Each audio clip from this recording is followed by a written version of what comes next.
Hello, everybody. Welcome back to I almost said my playthrough of my Bible study, but that doesn't sound right.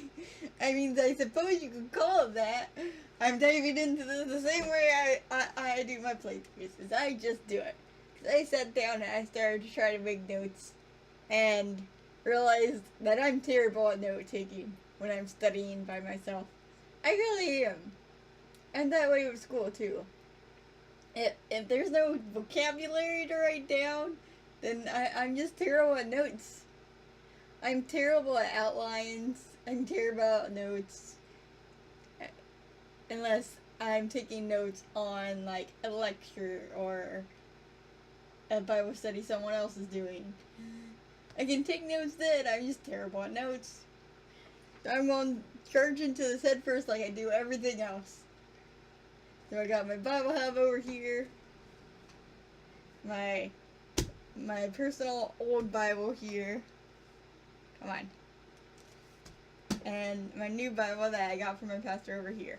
So we're going to dive into this. And I didn't realize it at first, but there are quite a few notes here on the very first verse of the Bible. So we'll dive in and we'll see what we read and what we don't. Which we'll probably read much of it, but we'll see how far we get. Hopefully we get past the first verse today. Otherwise, this is useless. Because this goes 1 through 5, the notes on it. I mean, I'm sure there's notes on just the first verse somewhere on Bible Hub. I'm using the Through the Bible tab. And the first paragraph it has here is on 1 through 5. Anyways, first verse says, "In the beginning, God created the heavens and the earth," which, as one of the notes here says, which I've always known this and believe this, that when it says he created the heavens and the earth, that's talking about the whole universe. It summarizes all of what God made. Heavens is from this atmosphere and beyond, all to the furthest reaches of the universe. If there's an end to it, it goes to the end. If there's not, it just keeps going. And earth refers to Earth. Maybe it refers to the other body masses of land and space too. Who knows? It's hard to know.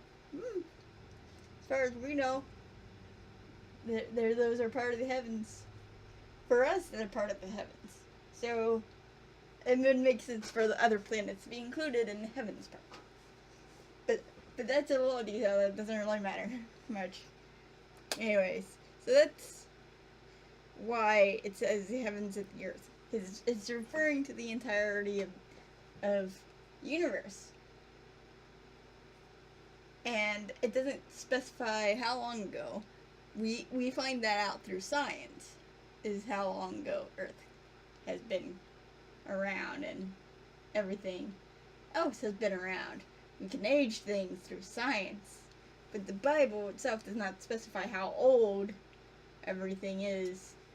Possibly because how old it would have been when it was first written would be different from how old it is now. You know? But anyways, so I have another note here that says, a common definition of the word create is to make something out of nothing, which is exactly what God did when he created this world.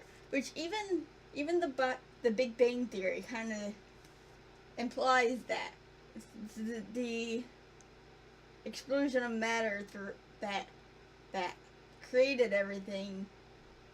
There was nothing here before that happened. From my understanding of the theory, that's how I was explained, that there was nothing before the Big Bang. Which, there's nothing in the Bible that says God couldn't have used the Big Bang. And it says that he created the world in 7 days, but what are 7 days to God? 7 of God days could be thousands of years of our days. Our time and God's time don't line up perfectly. 1 day to God could be 1,000 years to us. You know? I think there's something about that somewhere. I don't think there's an exact measurement difference, though. that is known. I mean, God knows, but we don't know for sure. Anyways, it continues on to say he made this incredible planet out of absolutely nothing, which before the Big Bang there was absolutely nothing. Big Bang theory prescribes that Earth is a bunch of debris from that Big Bang that came together, which God could have easily just made that happen. He created the rules of the universe that caused that to happen. You know, he set the things in motion. That's what he did. When he made you too. We were non-existent until two cells came together. But those cells didn't exist always. And they didn't exist from the beginning of time. They were made by parents' bodies. Which God created our bodies to work that way. 30 years ago, you didn't exist. 30 years ago, you didn't exist. That only applies to people who are under 30. But however old you are, take that many years and add at least one. That many years ago, you didn't exist. But now we do. Just because the earth and lots of people have been created. It doesn't mean that God is finished. God's a creator. He's a creator. I mean, speaking as a creator myself, we creators don't never stop creating. We just keep going. We don't know when to quit. Still creating. You may look for confidence in your life and see nothing. You may look for joy in your life and see nothing. You may look for just one good thing anywhere in your life and see nothing. When you're looking at nothing, remember that God is the supreme creator. Ask him to make something out of nothing for you. I hadn't actually read through that before. That's actually a really nice thought. When you see nothing, just ask God to do something with it. He can do something with nothing. He does it all the time. Anyways, has a see for yourself thing. It takes us to Nehemiah. Watch her go to these verses. Nehemiah 9:6. So let's see what that says. Which we'll be getting into all these other places further on down the study. It might be a while. We're still in the very first verse of the entire Bible, and it's been like 8 minutes. Verse 6. Let's see. Where's verse 6? Here it is. You alone are the Lord. You have made heaven, the heaven of heavens, with all their hosts, the earth and everything on it, the seas and all that is in them, and you preserve them all. The host of heaven worships you. You preserve them all. I think that's the key statement of that verse, is you preserve them all. God provides everything. He's made everything, and he will provide for everything. Because why would you make something and not do things to keep it alive? You know, you don't make a baby and then go, oh, you're on your own now. No. And unless you're a terrible human being, you're not going to do that. Generally, you make a baby, you're going to provide that baby with what it needs to live. Right? Am I right?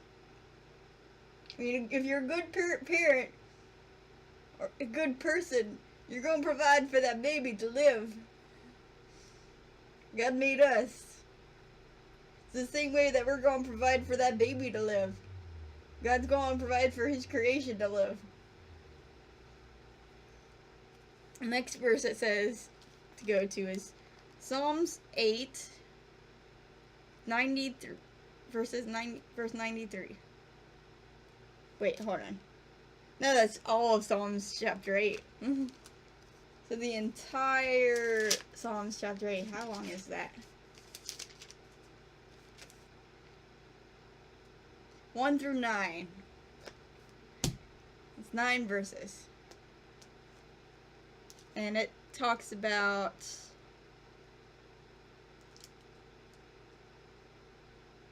we'll go into that when we get to Psalms. I'm not going to sit here and read the entire chapter to you. Let's see, what about Psalms 93, verse 1? That gives a specific verse. So it's not the entire chapter. We can go through that. Verse 1, the Lord reigns. He is clothed with majesty. The Lord is clothed. He has girded himself with strength. Surely the world is established so that it cannot be moved. I'm pretty sure that last bit is what it's referring to for the seer for yourself. Surely the world is established so that it cannot be moved. In other words, God made it, so it's here. Nothing we can do about it. We're here. And chapter 104, how long is that chapter? It's even longer than the first chapter. It's 35 verses. We'll go through that when we reach Psalms chapter 104. We have quite a ways to get there. We have all of Genesis, Exodus, Leviticus, Numbers, Deuteronomy, blah blah blah.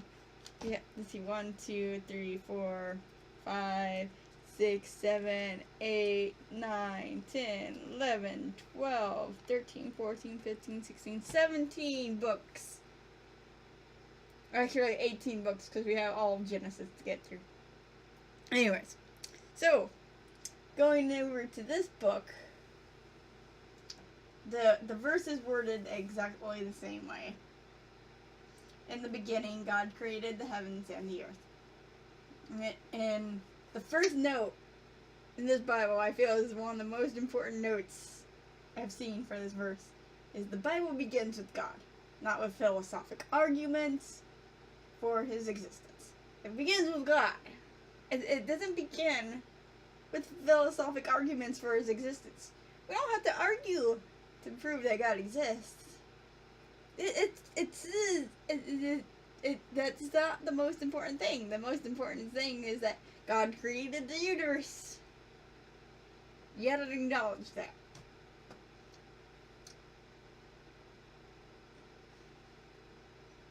Well, next thing, it says, give.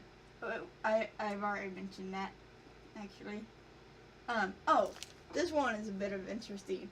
I learned this while I was in New York, but at the church I went to there. Elohim is the word that the Bible uses when it refers to God. It also uses it when it refers to the divine beings of council and angels. It's the first of the names of deity, and it's plural. It's a plural noun in form, but is singular in meaning when it refers to the true God. Emphasis in Genesis chapter 1 verse 26 is on the plurality in deity, and verse 27 on the unity of the divine substance. Let's read those verses. So verse 26, it says that it's on the plurality. So then God said, let us make man in our image, according to our likeness. Let them have dominion over the fish of the sea, over the birds of the air, and over the cattle, over all the earth. So specifically it's talking about those first beginnings. Let us, and our, according to our likeness.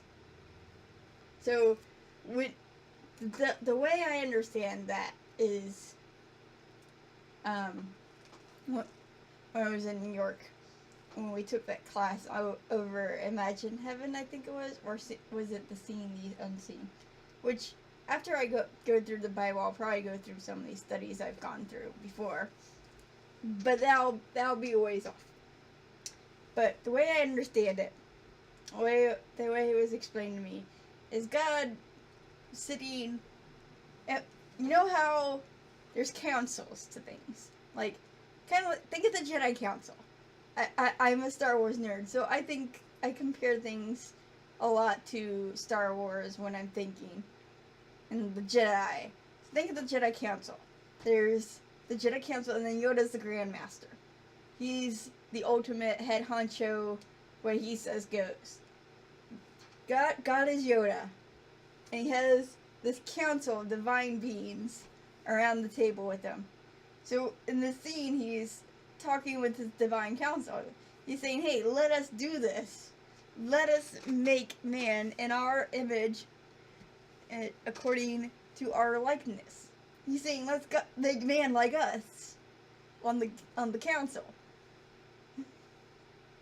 And that's where Elohim is referring to the plural. It's talking about those beings on the divine council, as well as God. And says in 27th on the unity. So God created man in his own image. In the image of God, he created him. Male and female, he created them. So that's specifically saying that God created man in his image. It's emphasizing that it's mostly his image that they were created in. Even so, which I get can be a little confusing. But ultimately, he made man to have a relationship with him. So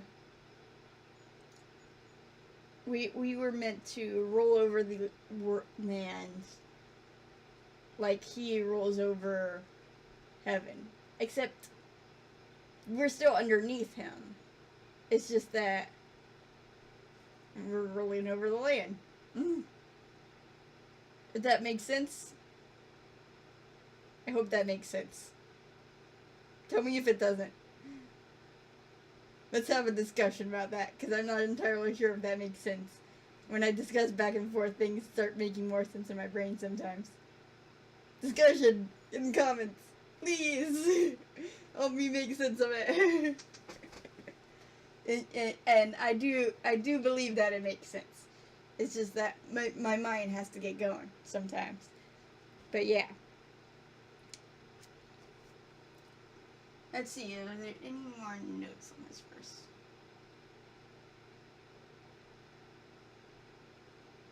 Not really. Well, there's one more. It says, only 3 creative acts of God are recorded in this chapter. The heavens and the earth, animal life, and human life. The first creative act refers to the dateless past, which we have a date through science, somewhat. But that date is probably fallible because we're human, we make mistakes. We can assume that it's right, but we might be a little bit off. It's possible. Anyway, so yeah, that's all I got for verse 1. So there's not as many notes on to, let's see. So we're going to go ahead and leave this episode off here. So we only got through the first verse. There's so much you can dig into on just the first verse. I never quite realized that before. A lot of these study notes in my Bible I've never read before. Or I've read through it and not really thought about it. But you know, that's part of the purpose of this study, so I will read through it and I will think about it. As much for my benefit as anyone else's. But anyway. So yeah. We'll cover more verse 26 when we get there. 26 and 27. But next episode we'll go through at least verse 5. So we'll get through at least there. So I'm gonna make a little note. Well, I'll have the title of this video to tell me for sure, but that we only got through verse 1. I guess this is why most Bible studies are an hour long. Sometimes you hardly get through anything when you only get good 20 to 30 minutes. But 10 minutes isn't going to be enough, I don't think, to cover the next bit.